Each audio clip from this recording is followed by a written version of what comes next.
And it's my pleasure to introduce Dr. Mark Barakat.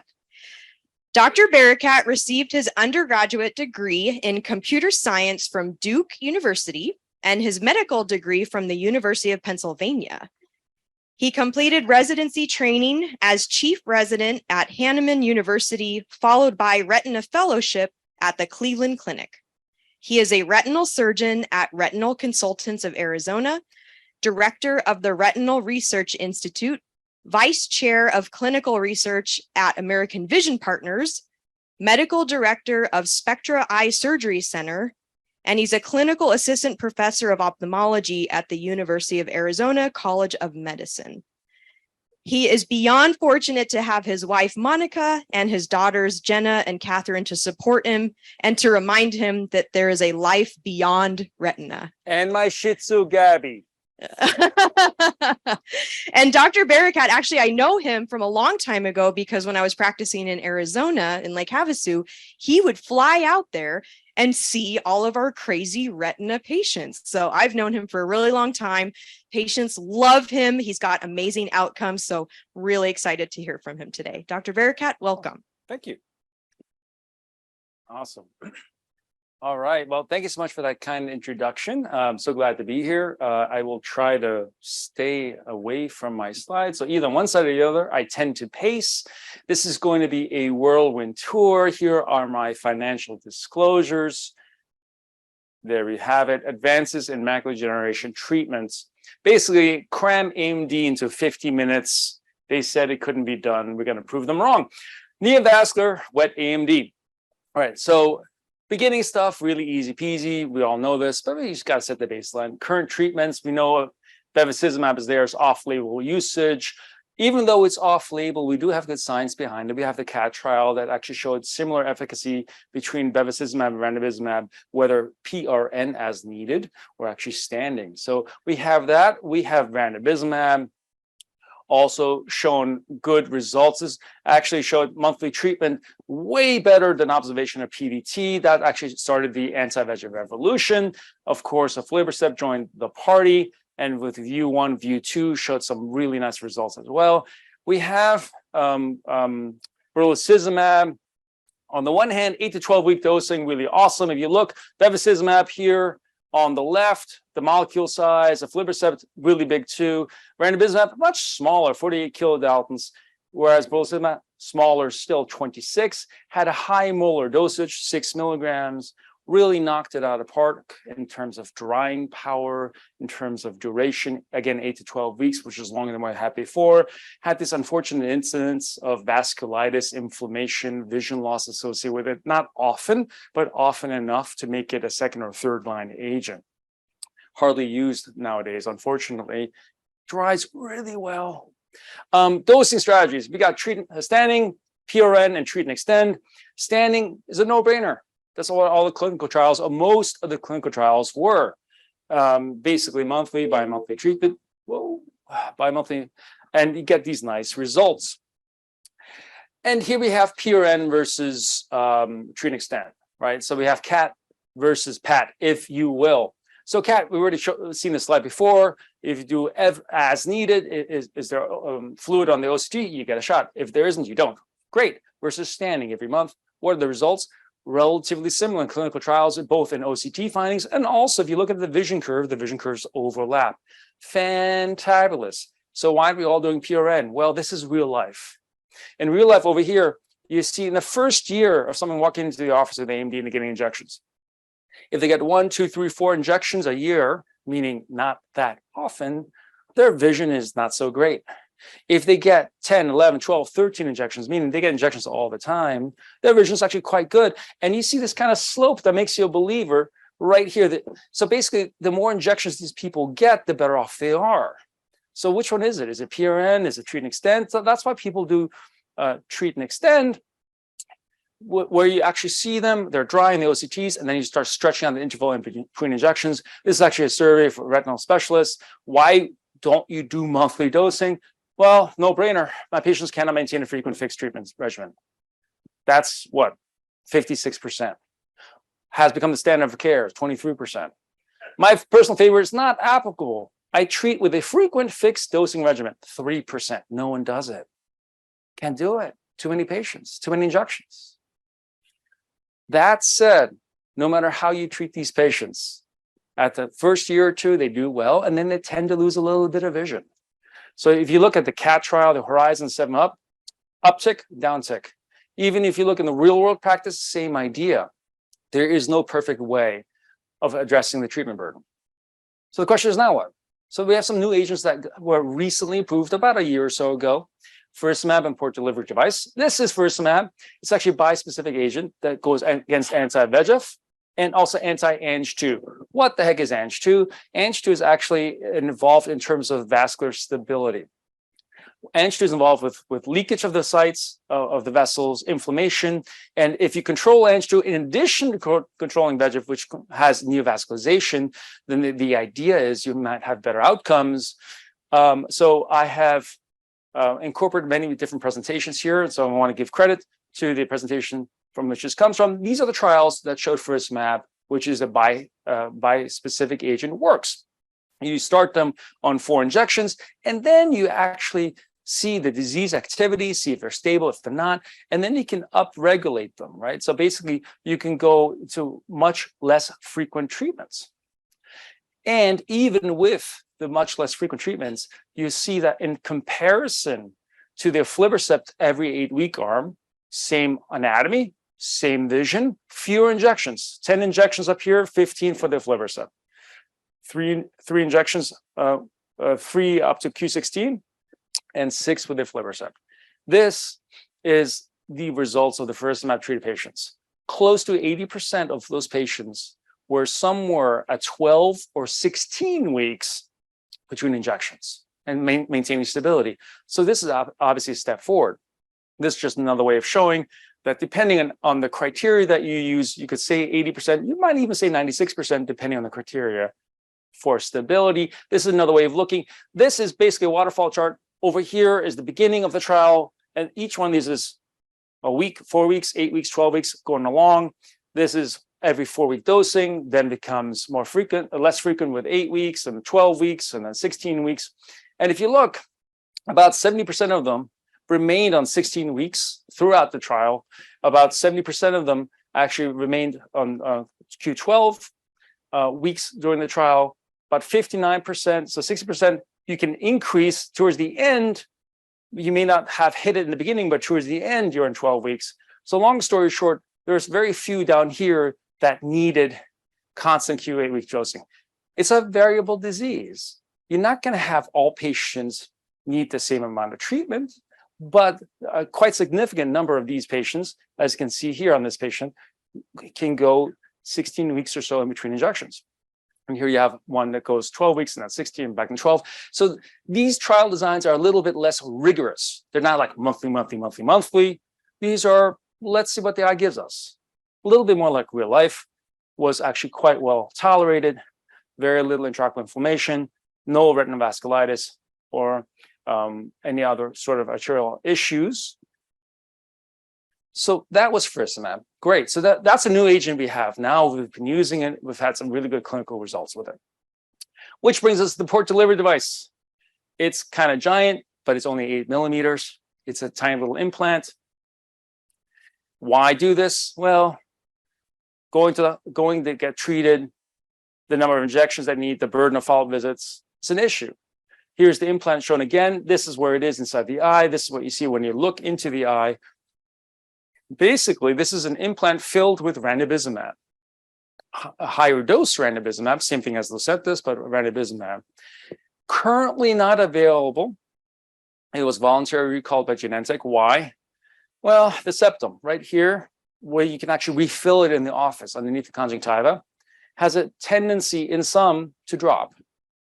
Wasn't associated with endophthalmitis per se, but obviously they had to go back to the drawing board and kind of redesign some things. So we look forward to them bringing them back to the market. That said, this is a trial, Archway and then Portal later on. This is a control group, nice and boring, constant injections, monthly. Here you implant it surgically. Procedure takes 20, 30 minutes, not really that big a deal, but still a surgery. And then you refill it every 24 weeks. So every 6 months, it gets a refill. Boom, boom, boom, boom, boom, all the way through. Also, at some point at the end of the trial, the patients that were in the control group also got the implant as well. Here is the vision. The vision curves of the control group and the implant group overlap. So every 24 weeks is doing just well. Thank you very much, including the anatomy. This is kind of a cool slide. So at first, every 6 months, right? Every 24 weeks, they look and they see, well, how many of these patients needed extra injections? Because let's be honest, if you had an implant and it wasn't doing well, you got to Lucentis, you got to, or something injection. 98% did fine, 94, 94, 95, right? Basically, in the high 90% margin, did okay with a 6-month refill, didn't need anything. And then even those patients in the blue that you see are those patients that had the monthly ranibizumab injections. Once they got the implant, they went 6 months just fine without needing any refills. In terms of the safety profile, well tolerated. That said, does have a concern for conjunctival erosion, retraction. It's an implant.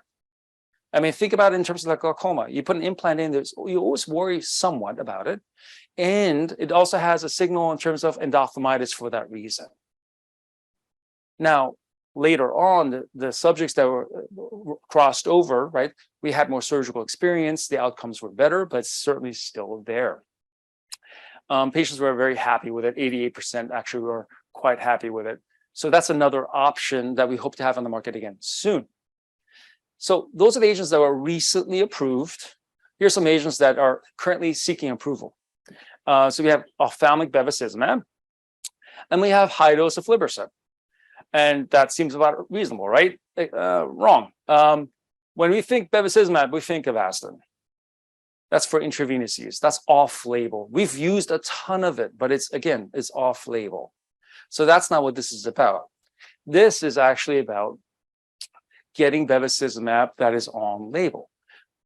Why? Because so many people use this as their first choice, whether it's mandated or whether it's a choice being made by the physician or the patient. The majority is the majority of patients are on bevacizumab at some point in their treatment. What's the difference between off-label and on-label? Well, it's formulated for the eye. The pH is correct. It's in a glass vial. You can be sure that you have the same amount of drug in every milliliter. So there's a lot of rigorous controls that go into getting an on-label approval. In order to get that, you have to have trials, NORSE 1, 2, 3. And without boring you with the details, shockingly, bevacizumab works. We know it works. We know it works, but this is a question about getting an on-label drug. You have 42% gain 3 lines or more, 56, 10 letters, 68, 5 letters. So they're awaiting a decision by the FDA sometime this year. Another player that's waiting for a decision sometime this year, actually relatively soon, I think this summer, is high dose of aflibercept. High dose of aflibercept, the current aflibercept is 2 milligrams. This is 4 times that dose. It's 8 milligrams. No, we didn't get 4 times the volume. That would be impossible. The eye would make a loud noise, make pop, and you get terrible Yelp reviews, right? So it's been reformulated. Reformulation, however, does not mean we inject 0.05, we inject 0.07. So slightly higher volume, but it's been reformulated, but same active agent. So it was a comparison trial, the Pulsar trial, to the regular 2 every 8 weeks versus 8 milligrams every 12, 8 milligrams every 16. This is a trial design. Basically, they put them in 12 or 16. And if they didn't meet certain criteria, then they were ratcheted back down. And lo and behold, it did quite well in terms of vision, in terms of change from baseline. And if you look, approximately 80% or so stayed at 12 weeks and stayed at 16 weeks. So another agent that may help us extend these patients to 16 weeks. We were happy a few years ago when we got 8, right? And then when brolucizumab came around, okay, we can think of 12. Now the expectation is, can we get these patients at 16? This is another way of looking at the same thing, 80, roughly 80 here as well. And this is kind of interesting, at least to me, when you look at the standard of care of aflibercept every 8 weeks, if you look at how many were actually fluid-free, it was about half the patients. If you look at the 8 milligrams, it's actually slightly higher. So it might actually dry a little bit better as well. This is the anatomy. In terms of the safety profile looked pretty darn good. You always worry about intraocular pressure. You're injecting a little bit more, right? But intraocular pressure actually looked pretty stable as well. Inflammation, didn't see too much of a signal there either. Okay, current trials. This is my own thing. We do a lot of trials at RCA, so this is my pride and joy. It's fun because otherwise clinic gets a little repetitive. There's lots of cool stuff around the corner: gene therapy, tyrosine kinase inhibitors, VEGF C and D blockade. But first, also a question of how to deliver them. Intravitreal injection, no duh. We've been doing this for years. But there's also subretinal injection. There's also suprachoroidal injection. I'm going to show you a little example of that as well. Okay, RGX-314, simply put, is an AAV8 vector that transduces the cells, and then the cells create an anti-VEGF on their own. Wouldn't it be nice if the eye makes its own anti-VEGF and I don't have to poke it every month or 2 or 3? I don't care about 16 weeks. What if it's only every 60 weeks every now and again? That would be awesome, right? So there's different ways. There's actually multiple trials going on. This is one of those trials that we're also involved in, where you take different doses, made slightly differently, one with a bioreactor, and you inject it, and then frankly, you do the surgery. You do a vitrectomy, you inject it, and then you wait. What do you wait for? Do they need more injections? That's what you wait for. So this is subretinal. This is me doing one of the surgeries. You put a little triamcinolone, helps you see the vitreous, because you want to make sure that the vitreous is up. I'm elevating it here. Most of the time, let's be honest, in someone with macular degeneration, the vitreous ought to be elevated already. But you want to be sure, because you want to make it, because I'm about to make a bleb. I'm about to cause a small retinal detachment. Well, that's my job. Most of the time it's fixing them, but here I'm creating it. It's a small little cannula. Subretinal cannula, poke a hole. You elevate, you inject a gene therapy underneath it. The whole point is to transduce the photoreceptors, transduce the retinal pigment epithelium to start creating these, basically medication. This is when you do that surgery, right? And then you compare and see, does the vision stay stable? It does. Does the retinal thickness stay stable? It does. Remember, I don't expect to see an improvement here. Why? These are previously treated patients. These are already patients that have been getting injections, and we all have them. Like, doc, is there anything else? I mean, please, is there anything else? Well, as a matter of fact, there is. This right here is where it was administered. In the year prior to the event, all these colorful little dots, it looks like a wonderful ADHD abacus, consisting of ranibizumab, aflibercept, bevacizumab, brolucizumab, according to different colors. Then you do an administration, and then you follow them out. And if you look, it's a lot less over here. It's not perfect. There's no perfect. When people think gene therapy, they say, oh, you're gonna fix me. There is no fixing.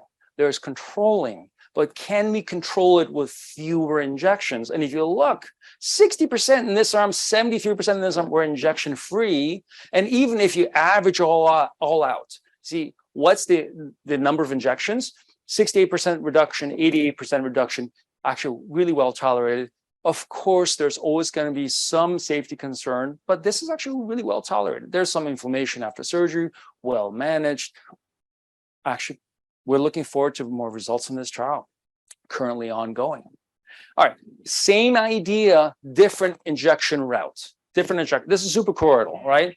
So on the left-hand side, you'll see a schematic. It's actually a needle that's 900 microns or 1100 microns. You see it spreading. On the right-hand side, you'll actually, see me doing an injection with an infrared camera, because the medicine is a little bit cooler than body temperature. So you'll see the purple kind of spreading.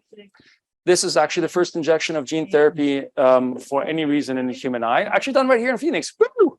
The whole idea is, yeah, Mark, it's great. Okay, you're super happy. You can reduce the number of injections, but you're still taking your patient to surgery. Is there a way of getting around this? We don't know, but we're going to find out. And if you look at cohorts 1 through 4 through this dose escalating trials, compared to ranibizumab, which is you see here in the orange, vision is roughly stable. Central retinal thickness, OCT findings relatively stable.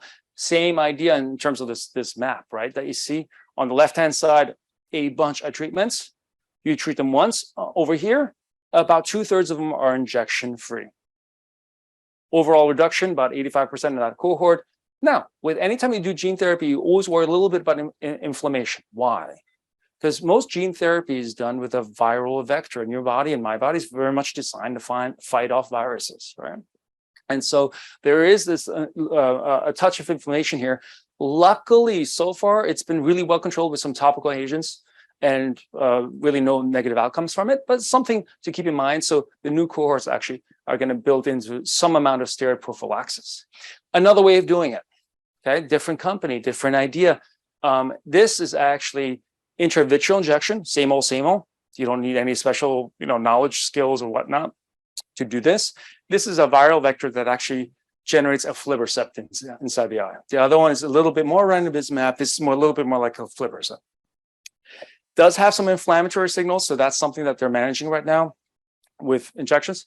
But if you look at the BCVA and you look at CST, it's stability. Prior results have shown about an 80 to 90% reduction in terms of injections as well. Same idea, really fascinating. And so right now there's a study ongoing where the steroid prophylaxis with this intravitreal injection, and it's called the LUNA trial. It's also something that we're participating in. CLS-AX, all right, different topic altogether. This is not gene therapy anymore. This is a tyrosine kinase inhibitor. What the heck is a tyrosine kinase inhibitor? I'm glad you asked. See, over here, you have the regular anti-VEGFs, right? Aflibercept, ranibizumab, you name it, right? It's outside. If this is the border of the cell, right? You got all this VEGF floating around here, basically causing problems, and you try to soak it all up with the agents. A tyrosine kinase inhibitor goes intracellular inside, and see these receptors, basically blocks all of them. So I don't care how much VEGF there is. You just block it all intracellular and see if you get the same results. The hope is, again, holy grail, longer longevity. And this is a trial where it's a suprachoroidal injection, same idea as I saw with the infrared camera of axitinib. And you see the injection here, the prior and the post. And if you look, about 73% small trial, but 73% went 6 months without needing another injection. Vision stable, anatomy stable, really well tolerated. Early trial, it's a phase 1. Phase 2 is going to start up soon. This is another one, also a tyrosine kinase inhibitor, different company, slightly different concept because this is an implant injected into the eye, dissolvable implant. The whole idea is durability. Tyrosine kinase, slightly different one. This is one is not axitinib, but a different one. Well tolerated. Again, same idea. Bunch of injections before, afterwards, 79% reduction in treatment burden at 6 months, 75 at 8 months. Vision stable, anatomy stable. Awesome. When it rains, it pours in a good way this time, right? This is a different company, different polymer, same idea. Also a tyrosine kinase inhibitor, well tolerated, as you can see here. Has a nice treatment reduction up to 10 months of 92%. So basically, we're looking at gene therapy, we're looking at tyrosine kinase inhibitors. All of these are still investigational. But if you look at all these subjects that are rescue-free all the way up to month 10, that's really awesome. So if 3/4 of patients don't need another shot for 10 months, that's really cool. Okay, I can design any trial, make the drug last super long if I'm willing to have patients go blind, right? I mean, that's the truth of it. But here you see that the vision is actually stable, the anatomy is stable. It did not come at the expense of results. Switching gears one more time, right? So we've talked about gene therapy, we've talked about tyrosine kinase inhibitors. This is VEGF C and D blockade. When we say anti-VEGF, right, we're really saying anti-VEGF A. No one's looked at C or D. The whole idea, as you see here, these different VEGF receptors. VEGF A goes receptor 1 and 2. VEGF C goes 2 and 3. There's actually some pretty good evidence. It's like so having kids, right? If you pay attention to one, the others will act up. And so we've been paying all this attention over here, and all of a sudden this gets upregulated and causes more problems. So the whole idea is, well, okay, fine. If we regulate this, but also regulate that, will we have a better environment? And the answer is, so far, it seems like it might. Earlier trials have actually shown, and this is really cool, right? Not longer lasting per se, not stability per se, but better vision. Better vision. That's not heard of. Why? Because anti-VEGF just works so darn well. But there's a signal in the early trials that you might have a little bit better vision in combination, not by itself, but in combination. If you look at the anatomy, signal as well. Well tolerated. And so currently there's 2 phase 3 trials. We're participating in this as well. The combination to see if that could actually improve visual outcomes. Now, on the one hand, super exciting. On the other hand, oh, could you imagine doing 2 injections? But you do what you got to do. Switching gears from wet to dry, right? Specifically geographic atrophy. So geographic atrophy, let's be honest, most of us, we notice it. Sometimes we ignore it because what else can we do? We tell patients that you're doing okay as best as you can. We try to be a cheerleader for them. There's many different ways of looking for it. Each modality, fundus photographs, autofluorescence, OCTs has its strengths and weaknesses. OCT is actually really good at seeing that. If you look at the hypertransmission, you'll see a nice geographic atrophy there. But okay, so we all know about smoke cessation. We know about air-suit vitamins. Is there anything else?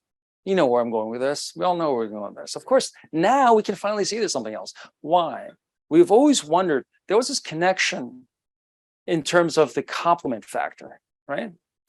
And so one of the reasons why we knew this is if you look at the histology, the slides, C3 is in green, C5 is in red. There's a lot of red and green on these slides of patients with macular degeneration.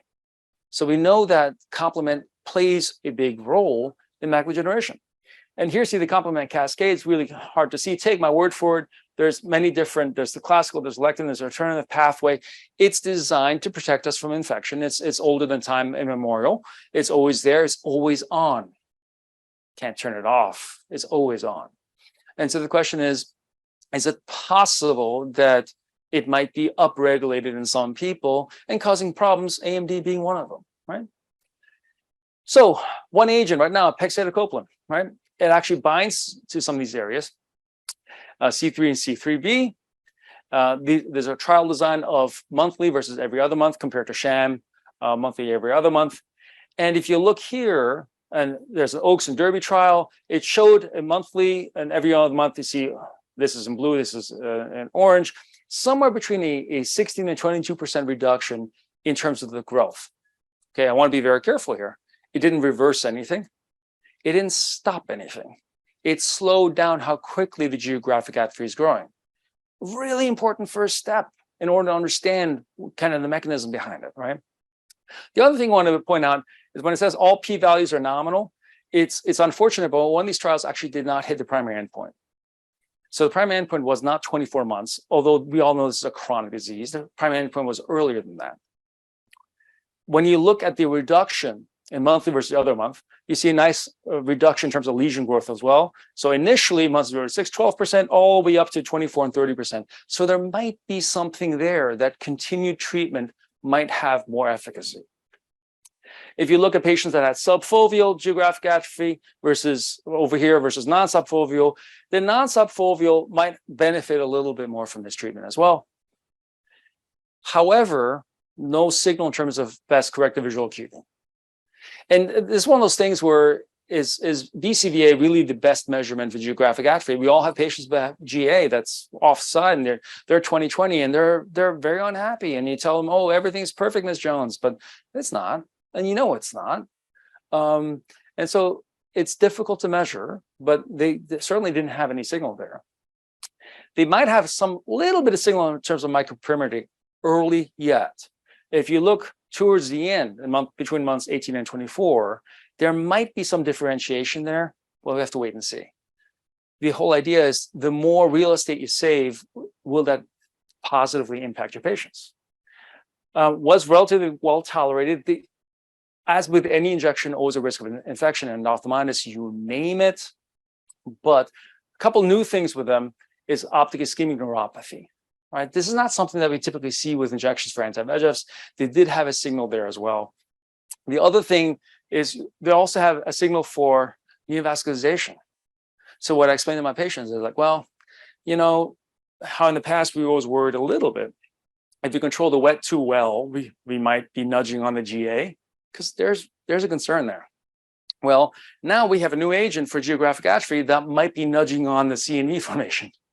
It's not terribly high, but if you look at it, it might be 2 or 3 times what it normally would be.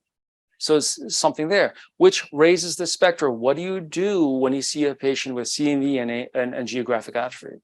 We may have to treat them for both or choose one, but it certainly means there's going to be an awkward conversation with the patient. And you better hope you have that awkward conversation ahead of time. So that said, even when the p-value is being nominal, this was FDA approved in February. This is here. This is available. Patients are starting to ask for it. And so, and frankly, I've talked to a lot of patients about this already. And I've talked as many into as out of it.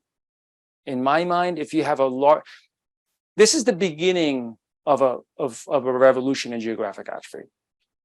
And so in the beginning, there's a better chance than later on that you'll get patients that are already really end stage. And so you have someone that's end stage that has a huge amount of geographic atrophy. You tell them, well, I mean, the horse is out of the barn. I'm more than happy. I'll happily treat you monthly or bi-monthly for the rest of eternity. Is it really going to benefit you? The patient that would most likely benefit from this treatment is extrafoveal, that still has function, that can still drive, that can still read, but is worried and they're noticing progression. That's the patient you absolutely have to find, right? So moving on. This is another agent as well that's up for approval. I believe it's actually this sometime in the summer, and that is targeting C5, right, Zimura. Gather 1, Gather 2, similar trials. You see different doses, ACP 1 or 2 versus 2 and 4. Monthly dosing here in Gather 1. In Gather 2, you'll have monthly initially at year 1, and then switched over to every other month in year 2. Another key difference between this agent and before is that one goes after C3, one goes after C5, and that these trials looked at non-center involving geographic atrophy. Why? Because that tends to progress more rapidly, and frankly, that's our target population. And the second trial met its endpoint, but not just the second, but also the first and second. So this is really encouraging. Remember, I told you in the first with the first trials, one of them didn't. This certainly did. I think we in the community would be rather surprised, frankly shocked, if this did not get approval sometime this year. And then we will have a plethora of options in terms of treating these patients with geographic atrophy. Again, a signal that the longer you stay on this, the more differentiation you have. This is the growth of geographic atrophy in sham going up. So obviously it's going faster. And you start noticing they get further and further apart. So this is one of those things that you and your patients need to have a conversation about, saying, you know, 1 or 2 or 3 shots are not going to do it for you. This is going to be at least, possibly forever, but at least a few years before you can really notice a nice change. And the other thing is, we're so spoiled in the retina community and all the community that we can look at the OCT and say, hey, you know, that anti-VEGF shot, it works. You can take a little break or you can go a little longer. This doesn't work that way, right? There's no good biomarker telling us, oh, you can go longer in between, or this is a 2-month, or this is a 1 month. A lot of this has to be taken on faith. Well tolerated. In this trial, we did not see any signals in terms of the optic neuropathy. So that is also encouraging. There you have it. Choroidal neovascularization, you're going to see, I think that's a class effect. I think if you inhibit, at least so far, it seems, if you inhibit complement factor, you nudge on CNV to some degree. We're very good at treating CNV. So that's a trade-off that I think most will be willing to make. Okay, so what's next? Really briefly, we talked about C3, we talked about C5. There's companies looking at C1, FFB, CFH, CF1, C9, you name it. Just really briefly, complement system we were talking about, it's always on. Always on doesn't mean it's overdrive or under. It's a question of a balancing act, right? And so you can amplify it or you can downregulate it. We know that this was all theoretical, but now it's no longer theoretical. That if you inject monthly, you can probably control it to some degree. And so we're creating a new problem for ourselves by having these patients in monthly for injections. That doesn't come burden-free or risk-free either, right? And so the question is, wouldn't that be a great target for gene therapy? Because you hate to say one and done, but you're hoping for one and done. So this is one such trial. It's subretinal. Remember when I went in, kind of create a little bleb? Same idea, different drug. It's a gene therapy drug that creates CFI, complement factor I, which is the body's natural way of damping down on a complement factor. So instead of attacking C3, instead of attacking C5, it's like, I don't know. I mean, if you have a rat problem, you buy a cat, right? It's nature's own way of doing it. And early results seem to show that it downregulates the C3 and C3b product, all those bad actors that you don't want in another way. Another way of doing this is J&J 1887. This is an intravitreal injection done in the office, actually targets C9 way downstream, not up here, C3, C5, way down here, where's the membrane attack complex. And it kind of helps in that same fashion. All these trials are currently ongoing at RCA. It's my shameless plug. If you have patients that are interested, please let us know.